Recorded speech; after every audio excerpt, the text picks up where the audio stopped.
This is by far the hardest and most painful thing I've ever had to write.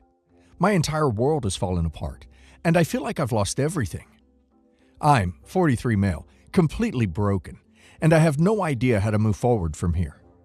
I'm going to try to explain everything from the beginning, and I need Reddit's help to understand if I'm the a-hole for what I've done. I've been with my wife, 43 female, since we were teenagers. We were high school sweethearts, and I thought we had one of those rare, unshakable bonds that could survive anything. She was my first love, my only love, and we went through everything together. When we were 18, she got pregnant with our daughter, 25 female, and it was a complicated pregnancy. The doctors told us it was a miracle that she was able to carry the baby to term. My wife nearly lost her life during childbirth, and the complications left her unable to have more children.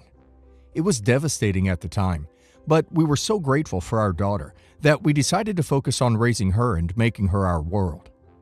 Our daughter was perfect. She was the light of our lives, smart, kind, and funny. She was our miracle child, and we gave her everything we could to ensure she had a good life. I worked hard to provide for my family, and my wife and I dreamed of an early retirement so we could spend more time together and eventually travel the world. I thought we had a solid partnership.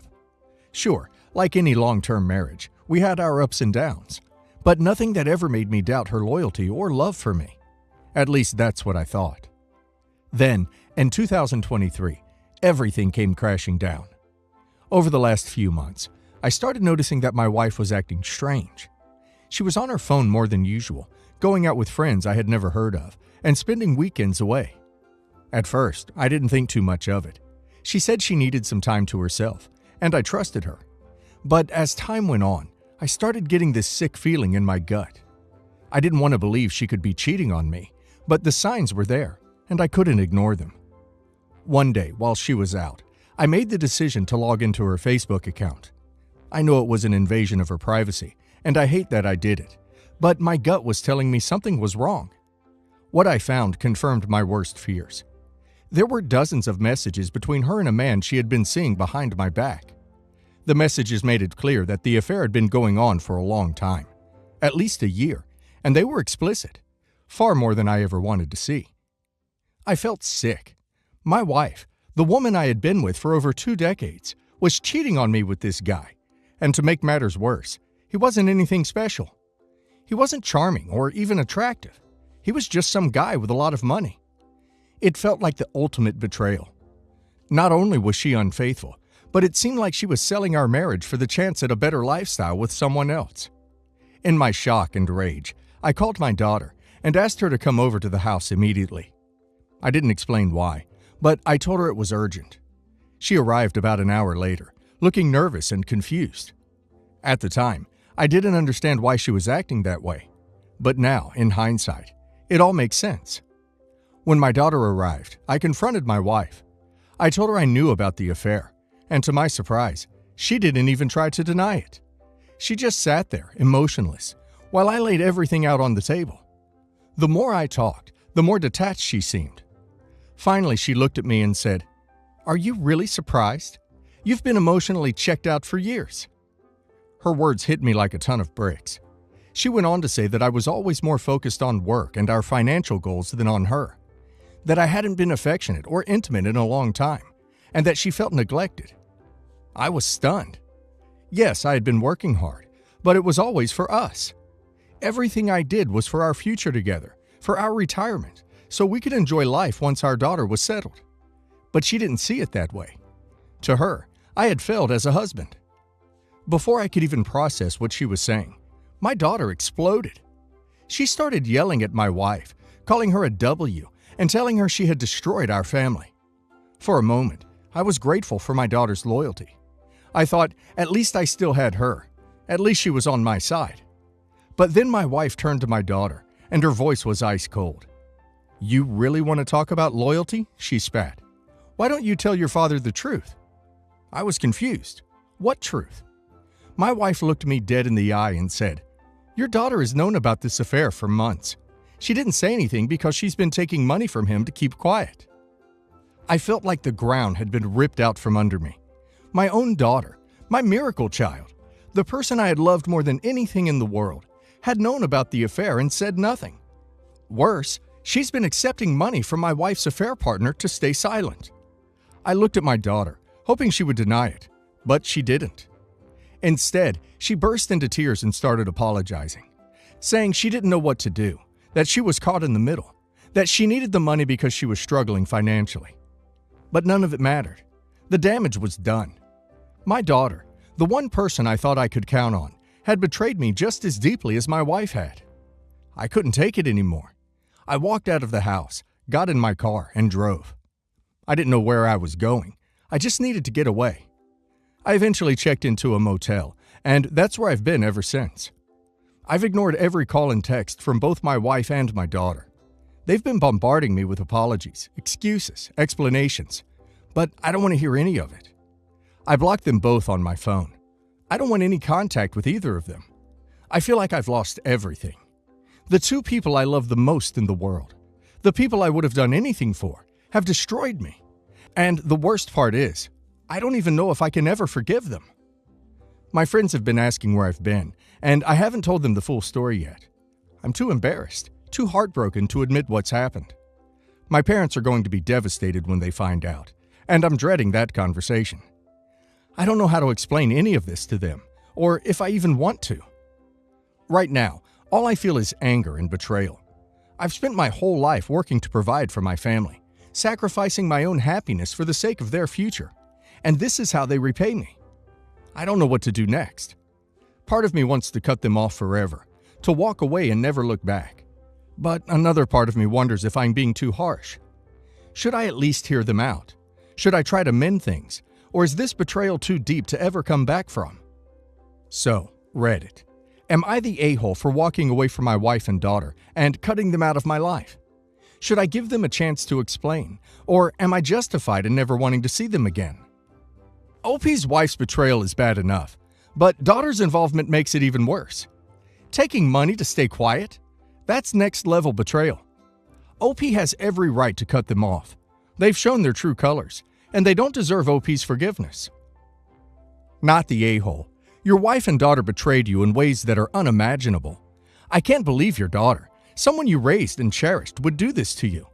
You've been more than patient and understanding. Sometimes, walking away is the only way to protect yourself. Stay strong. Not the a-hole. You were doing everything for your family, and they stabbed you in the back. Your wife's excuse about feeling neglected is just that, an excuse. Cheating is never justified. And your daughter? I can't even imagine how painful that must be. You have every right to take space and figure out what's best for you. Update. I wasn't sure if I was ever going to update, but after reading all the comments and receiving so much support, I feel like I owed it to myself and to all of you to share what happened next.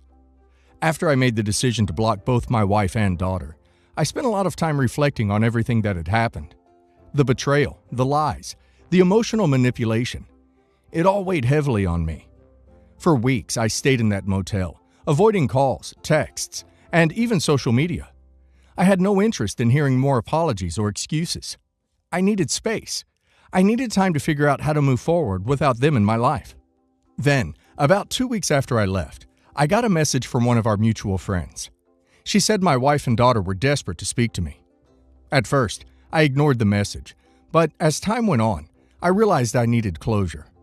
I couldn't just disappear forever without confronting them one last time. I didn't want them to think they had any power left over me. So I agreed to meet them. We arranged to meet at a neutral location, a small cafe far from our home. I arrived first, and as I waited, I mentally prepared myself for what was about to happen. I wasn't going to be swayed by tears or pleas. I knew exactly what I needed to say, and I was determined to stick to my decision. When they arrived, my wife and daughter looked exhausted. I started the conversation.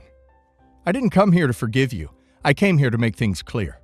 My wife tried to speak first, but I cut her off. I've made up my mind. I want a divorce. The words hung in the air, and for the first time since the entire mess began, my wife showed real emotion. She started to cry, but not in a way I expected. It wasn't sobbing or hysterics, just quiet, defeated tears. She knew this was coming, but it was clear that hearing me say it out loud was different. I don't want to hear excuses, I continued. I don't care about your reasons for cheating or why you think it happened. You made your choices, and now I'm making mine. I can't stay married to someone who betrayed me the way you did. I deserve better than that." She nodded, still crying, but said nothing. It was the first time in a long time that I felt like I was in control of the situation. For months, I had been the one hurt, the one broken, but now I was the one calling the shots. I turned to my daughter, who was staring at her hands, unable to look at me.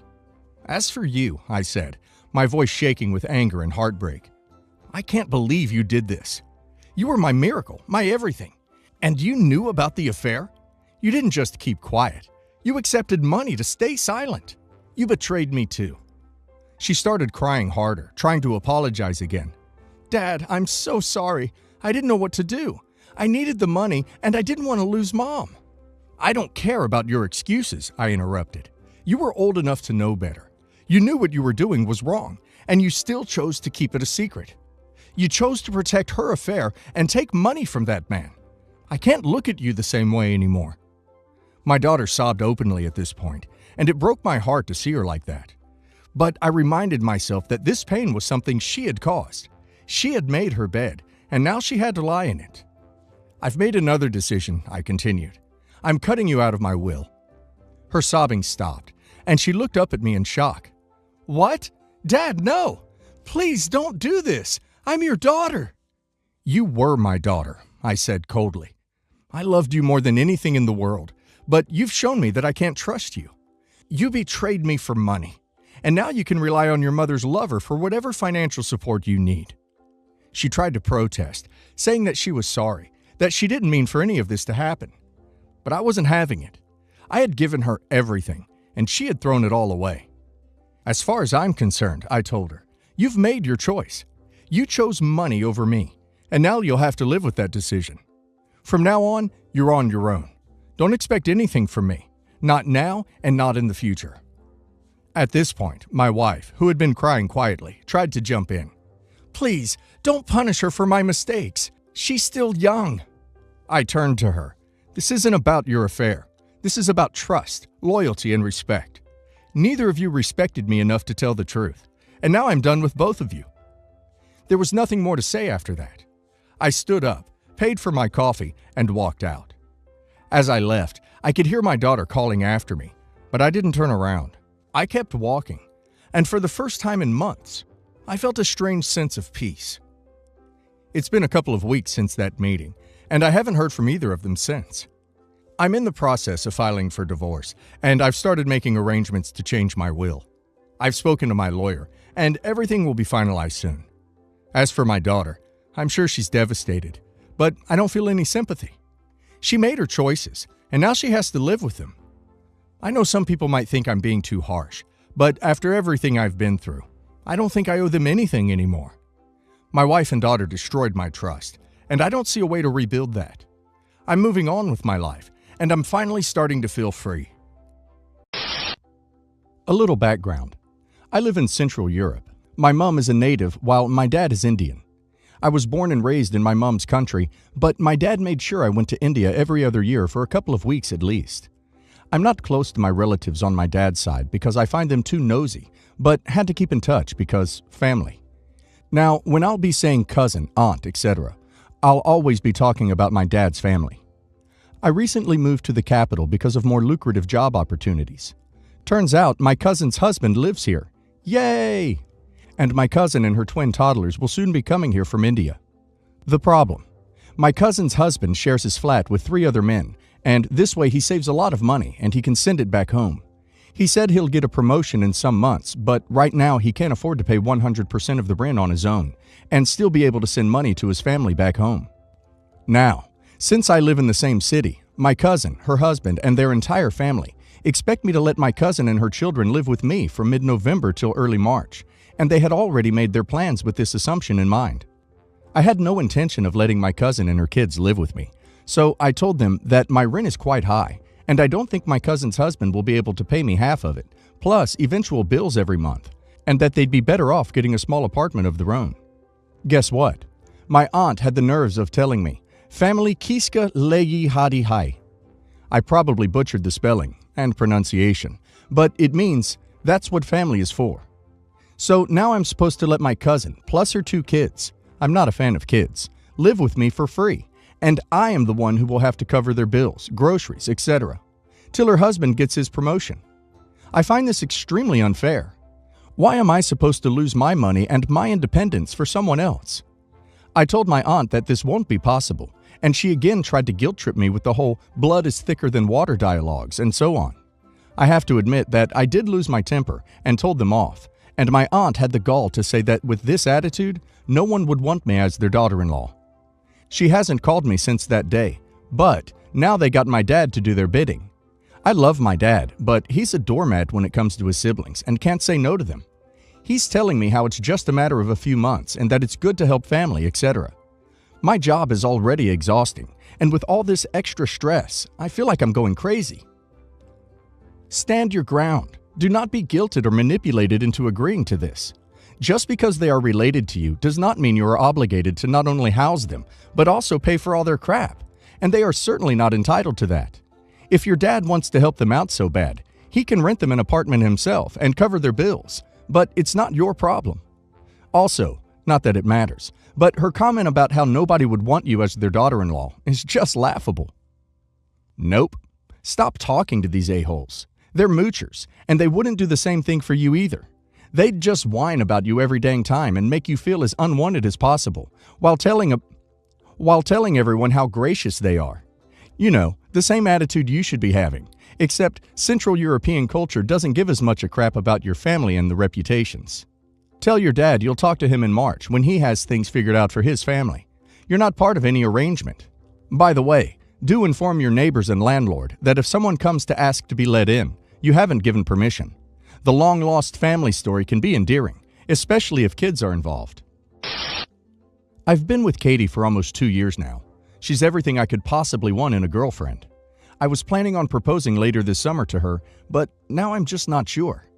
I made it very clear from the start of our relationship I want at least one child, and she told me she did too when she was a bit older. She'd like to be at least 25 when she has a child, and I agreed and said there was no rush for it. It's just becoming a father is something I definitely want to do. She also told me early in the relationship she's been on the contraceptive pill since she was 15 for hormonal acne. I told her that was fine and she could just come off the pill when she was ready, and then we could potentially start having a baby together. Earlier this year, end of December 2021, I brought up again that I'd like a child at some point, and Katie actually said she'd been thinking for a while of becoming off her birth control and trying for a baby with me. I was over the moon and incredibly happy, and so we decided to finally start trying properly. The first month in January, she got her period, and I was a little disappointed, but also know these things don't happen straight away. I have to be patient. But every month that's since gone by, and she still had a period. I felt more and more disappointed each time. We've tried everything, including tracking her cycle and having sex around her ovulation date, but it didn't seem to work. I've tried to keep my spirits up and support Katie, as she's also been kind of down about the whole thing. But I've kept reminding her it's only been 5 months now, and I'm sure she'll fall pregnant within a year or so. She's had a couple of late periods, and each time I've asked her to do a pregnancy test, and we've gotten the single line. It's crushed me a little bit inside. This brings me to today. Katie had woke up and once again had her period. I felt that pain in my chest, but put a sympathetic smile on for her and told her when it happens, so don't blame yourself. I went into the bathroom to get her some painkillers only to realize we didn't have any. I assumed she might have some in her purse, which was in the front room on the table. I opened her purse and picked up a little packet of pills. Only these weren't pain medicine. They were contraceptive pills. My heart sank as the box was empty. Yet in her purse, she had another box which was full. I took them to her and asked why she had these pills if she hadn't been taking the pill for almost 6 months now. She started to panic and tried to grab the boxes from me, saying she's so sorry and she can explain everything. But when I gave her a chance to do so, she couldn't at all. All she said was she wasn't ready for a baby yet. And when I asked her why she couldn't just tell me that, rather than have us both go through the pain every month she didn't conceive, she didn't have a reason. I told her it was fine if she changed her mind and wasn't ready, but she should have told me. I said I couldn't trust her anymore, and she's gone behind my back to hide something pretty big from me, and she got upset and said she's going to visit her mom for the day. I let her go, but since I've been home by myself thinking about this, I've realized how badly it's ducked me up. I always made sure she could tell me anything. I've never put pressure on her or shouted at her or done anything to make her feel otherwise. I just don't understand how she could have been taking these pills behind my back without telling me, while faking the disappointment I felt every month when she's got her period. I don't know where to go from here. As far as I'm concerned, I'm not going to propose in 3 months' time anymore. It's going to take a lot to build my trust back, and I don't know if she can. Not having a child is a deal breaker for me. It's just crappy, as I love this woman with my whole heart. I'm so hurt by this. So, I know quite a few people aren't going to be a fan of my opinion, but I think you should leave her. A lot of people here seem to be glossing over the fact that she completely lied and then faked all the disappointment, and then are blaming you for being hurt about the situation. You're allowed to be hurt, and so is she. Here's a deep reason, more focused on the topic. She lied about wanting kids at this time. It's past the time you talked about wanting them, and you have been completely straightforward with her on that subject. It's not that hard to tell someone that you have changed your mind and want to push it back a couple years. But here's the thing. Maybe she doesn't want kids at all, and that's also okay. But you want them. It's time to really put together if you are willing to potentially not have kids to be with her. Hey, my 2 cents. Get ducking married before you have kids. Stop pressuring her. You delaying the proposal and acting funny only makes her not want to tell you things. Don't pressure her, and have a good heart-to-heart conversation about what she wants. If she doesn't want kids, only then decide to break up. So, I have some relatives who don't believe in birth control, strict Catholics, and have 12 children. The father is an actor, and the mother is a school teacher. They rely on help from the church and wealthy families to make ends meet. I'll be honest, I don't like this aunt and uncle. I am an atheist, and although I don't agree with their religious views, I still respect them. I am not respected back. They constantly try to shove religion down my throat and tell me that I'm going to hell. They called me a moron for believing in evolution.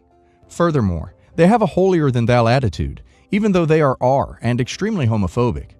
I could go on and on about how much I can't stand their hypocritical views. Anyways, I used to give my used clothing to family because they needed it. In recent years, they've started a small business that is now doing really well. They aren't rich because of how many kids they have to support, but they are now solid middle class. My aunt has been buying herself expensive designer handbags, and she's been going on fancy trips. The last time I gave her a bag of used clothes for my cousins, she made them wait until their birthdays to receive the clothes as their birthday gift. This really angered me because my aunt and uncle have been spending their new wealth on themselves and not their kids. The last straw with these relatives was when I posted a picture of myself with my 2 gay friends, congratulating them on their engagement. My aunt commented, "Your decision to surround yourself with F is the reason you're going to burn in hell." I no longer want to associate with these relatives. I've never liked them, nor do I feel respected by them. Although I feel bad for the kids, they possess the same views as their parents. If my aunt has the money to buy herself $3,000 purses, then I think she can afford to buy her kids clothing. I am instead choosing to give my old clothing to one of my coworkers who just left an A husband and is struggling to make ends meet as a newly single mom. My mom says that blood is thicker than water, and I've chosen to abandon my family. She also says that it's not fair to punish the kids because I don't like their parents. Furthermore, she says that they, the kids, are products of their environment and shouldn't be blamed for their views. Am I the a-hole? Edit. I am in college and my mom pays for all my clothing.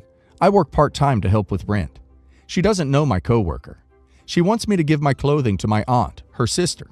She says that since she pays for them, I shouldn't have a choice. I have to give away clothes before buying new ones. Also, I actually didn't know that Catholics believe in evolution.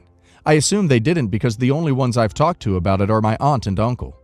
They are both extremely close-minded, so it wouldn't surprise me since they obviously don't practice what is preached. I'm not sure if this makes a difference, but my family is Hispanic. I'm actually trying to confirm with my mom that they indeed attend a Catholic church.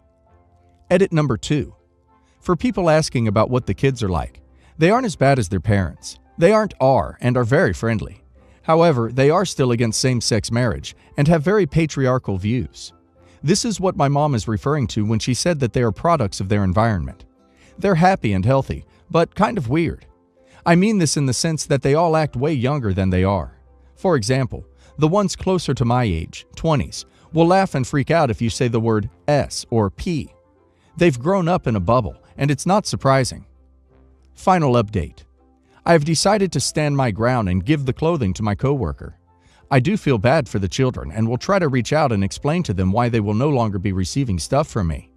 For those telling me to split the donations between both parties, I truly feel as though the only way for my aunt to start spending on her kids instead of herself is if the charity train stops. I've gotten my mom to be okay with this. I've already blocked both my aunt and uncle on Facebook. My mom is actually planning to have a sit-down chat with said aunt to explain why I, and several other relatives, are cutting contact and not helping her anymore. Not the a-hole. The blood of the covenant is thicker than the water of the womb. Support those who are there for you. Your aunt and uncle obviously are not. Also, your mom's argument is bull.